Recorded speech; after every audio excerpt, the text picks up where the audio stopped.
থেকে ব্লকে সরকারি যোজনার উন্নয়নের আলোকে পূর্ণ হোক জীবনযাত্রার মান।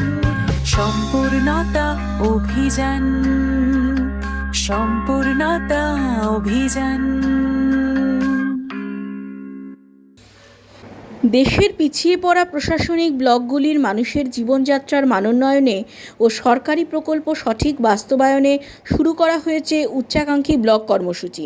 2023 সালের জানুয়ারি মাস থেকে চলা এই কর্মসূচির আওতায় দেশের 500টি প্রশাসনিক ব্লককে অন্তর্ভুক্ত করা হয়েছে, যার মধ্যে পশ্চিমবঙ্গে রয়েছে 29টি ব্লক। নীতি আয়োগ চলতি বছরের 1 জুলাই থেকে 3 মাসব্যাপী সম্পূর্ণতা অভিযান শীর্ষক এক কর্মসূচি হাতে নিয়েছে, যার মাধ্যমে 6টি সূচকের ভিত্তিতে ব্লকগুলির অধিবাসীদের জীবনযাত্রার মান সম্পর্কে ধারণা করা যাবে। আজ মালদা জেলার হরিশ্চন্দ্রপুর 2 নম্বর ব্লকের কথা জানাবো আমি, সহেলি মুখার্জি।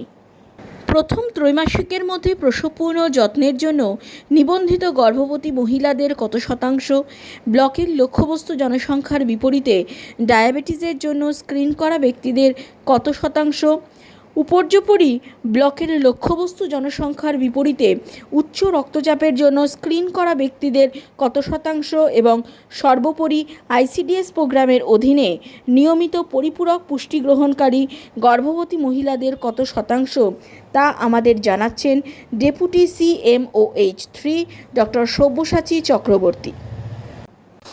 এটা আমাদের একটা অ্যাসপিরেশনাল ব্লক মালদা জেলার মধ্যে, এবং এখানে আমরা বিভিন্ন ধরনের health related activities continuously serve করে চলেছি। এখানে আমাদের ব্লক হসপিটাল, মসলদাবাজার রুরাল হসপিটাল রয়েছে। এছাড়াও বিভিন্ন PHC এবং উপস্বাস্থ্য কেন্দ্রগুলি, তারপরে তো নতুন আরও কিছু হয়েছে যেগুলোকে আমরা বলছি সুস্বাস্থ্য কেন্দ্র, হেলথ অ্যান্ড ওয়েলনেস সেন্টার। এই সমস্ত মাধ্যমে আমরা সার্ভিসগুলো দিয়ে চলেছি। এখন হরিশ্চন্দ্রপুর 2 এই ব্লকের ক্ষেত্রে আমরা দেখতে পাচ্ছি যে এখানে আমাদের গ্রামাঞ্চলে বহু সংখ্যক গর্ভবতী মায়েদেরকে আমরা ঠিক সময়ের মধ্যেই রেজিস্ট্রেশন করতে পেরেছি। অর্থাৎ আমরা যেটা চাই যে প্রথম 12 সপ্তাহের মধ্যে বা প্রথম 3 মাসের মধ্যে আমরা রেজিস্ট্রেশন করে গর্ভবতী মায়েদেরকে আমাদের চিকিৎসার আওতাধীনে নিয়ে আসবো এবং তাদের নির্দিষ্ট চেক আপগুলো ঠিক সময়ের মধ্যে সম্পন্ন করব। তাদের আরও যদি কিছু হেলথ নিডস থাকে, যেমন ধরুন যদি দেখা যায় যে তাদের বিভিন্ন ধরনের শারীরিক সমস্যা রয়েছে, তাহলে তারও চিকিৎসার ব্যবস্থা করা হবে। এরকম ক্ষেত্রে আমরা দেখতে পাচ্ছি যে আমাদের 86.72% এরকম গর্ভবতী মায়েদেরকে এই সময়ের মধ্যে আমরা প্রথম 3 মাসের মধ্যে আমাদের নিউ ফিনান্সিয়াল ইয়ারের সেখানে আমরা এদেরকে রেজিস্ট্রেশন করতে পেরেছি। এছাড়া হরিশ্চন্দ্রপুর 2 ব্লকের অন্য আরও কিছু জায়গাতে আমাদের ভালো সাফল্য রয়েছে। যেমন ধরুন ICDS সেন্টারগুলো, সুপুষ্টি কেন্দ্রগুলোর মাধ্যমে মা এবং শিশুদের যে পরিষেবা দেওয়া হয়, পুষ্টির ব্যবস্থা করা হয়, তার মধ্যে প্রেগনেন্ট মাদার্সদের, গর্ভবতী মায়েদের ক্ষেত্রে আমরা 92.18% এই সংখ্যক মায়েদেরকে আমরা পুষ্টির আওতাধীনে আনতে পেরেছি। তাদেরকে নিয়মিতভাবে পুষ্টির বিভিন্ন ধরনের সার্ভিস সরবরাহ করা হচ্ছে এবং তাদের যদি আরও কিছু প্রয়োজন থাকে সে সমস্তগুলো এইভাবেতে আমরা মিট আপ করছি। আর একটা ভালো পারফরম্যান্স এক্ষেত্রে শিশুদের টিকাকরণ কর্মসূচির ক্ষেত্রে। শিশুদের নিয়মিত টিকাকরণ কর্মসূচি সারা বছর ধরেই আমাদের জেলা জুড়ে চলছে, হরিশ্চন্দ্রপুর 2 ব্লকের ক্ষেত্রেও সেটা রয়েছে। এবং এই সময়ের মধ্যে আমরা দেখতে পেয়েছি যে ফুল ইমিউনাইজেশন, অর্থাৎ প্রথম 11 মাসের মধ্যে বা 12 মাসের মধ্যে যে সমস্ত টিকাগুলো দেওয়া প্রয়োজন সে সমস্তগুলো আমরা সম্পন্ন করতে পারছি কিনা, সেখানে 99.46% অর্থাৎ প্রায় 100% শিশুকেই, যা আমাদের টার্গেট ছিল, যা আমাদের এই আওতাধীনে আসে, তার মধ্যে 99.46% শিশুকেই আমরা সম্পূর্ণরূপে টিকাকরণ কর্মসূচির আওতায় নিয়ে আসতে পেরেছি। সব ধরনের টিকাগুলো যেগুলো এই বয়সের ক্ষেত্রে উপযুক্ত সেগুলো সমস্ত দেওয়া সম্ভব হয়েছে। এগুলো গেল কিছু পরিসংখ্যান।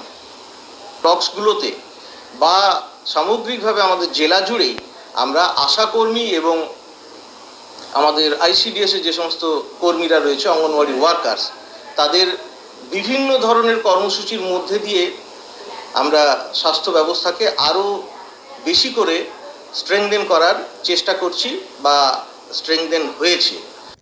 মাটির নমুনা সংগ্রহ লক্ষ্যমাত্রার বিপরীতে তৈরি করা মৃত্তিকা স্বাস্থ্য কার্ডের কত শতাংশ তা আমাদের জানাচ্ছেন deputy director of agriculture doctor Dibanath Majumdar.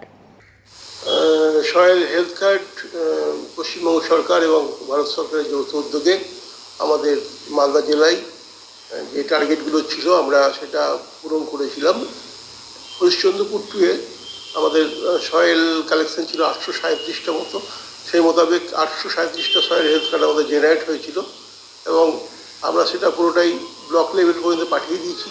সেখানে আমাদের প্রায় পুরোটাই ডিস্ট্রিবিউট হয়ে গেছে এবং সেই ডিস্ট্রিবিউশনের মাধ্যমে চাষিদেরকে আমরা বলে দিয়েছি যে সেই বিভিন্ন ধরনের ফসল লাগাতে গেলে কী পরিমাণে সার তাকে প্রয়োগ করতে হবে, কোন সারের পরিমাণটা তার জমিতে কম আছে, এতে সুবিধা হবে, চাষি বুঝতে পারবে যে যে জিনিসটা কম আছে সেটা দিতে হবে এবং যেখানে পিএইচ কম থাকবে অর্থাৎ অ্যাসিডিটির পরিমাণ বেশি থাকবে সেখানে কী পরিমাণে আমাদের চুন বা ডোলোমাইট মেশাতে হবে সেটাও চাষিদেরকে বলে দেওয়া হবে।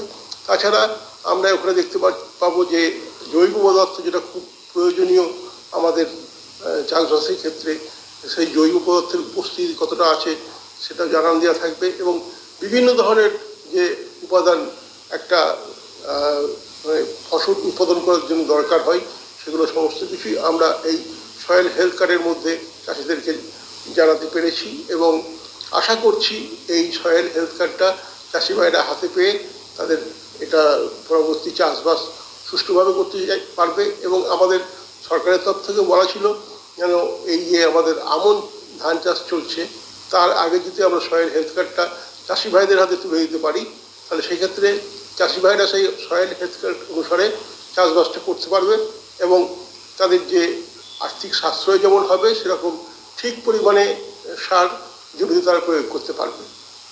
ব্লকের মোট স্বনির্ভর গোষ্ঠীর বিপরীতে একটি ঘূর্ণায়মান তহবিল পেয়েছে এমন স্বনির্ভর গোষ্ঠীর কত শতাংশ রয়েছেন তা আমাদের জানাচ্ছেন project director officer Sanjay Kumar Howlader.